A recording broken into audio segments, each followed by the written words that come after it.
பக்குவமா சொல்லும் போதே கெட்டுக்கோங்க செல்லும் தொல்லை பண்ணா வாத்தியாரு கம்பு வந்து கொஞ்சம் செருப்பு வந்து தான் நான் வத்திக்கிட்ட போலாம் சமத்துக்கிட்டு என்னமாங்க செத்த வச்சா முக்கு மேல ரத்த நண்பா எங்க ஓட்டி வல்லு ஜல்ல மாட்டிக்கன்னு தூக்கும் வாத்தியாரு பேச்ச கிட்டா வர்க்க மேல ஏறும் தேவையில்லாத வேலை பார்த்தா முட்டி போட நேரும்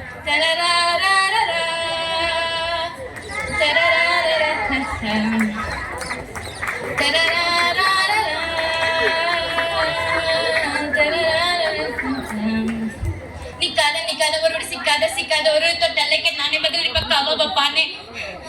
தெருவில் நடக்கிற கொடுமையை கிடைக்கிற தமிழ் படிக்கிற தமிழை இருக்குது பொதுமையை இருக்கிற வளர்க்கிற பழக்கம் எப்போதும் என்னோடு இருக்கும் பட்டாலும் முன்னையும் இருக்கும் கட்டாயம் மண்ணை திரட்டும் வேதங்கள் இல்லாது இருக்கும்.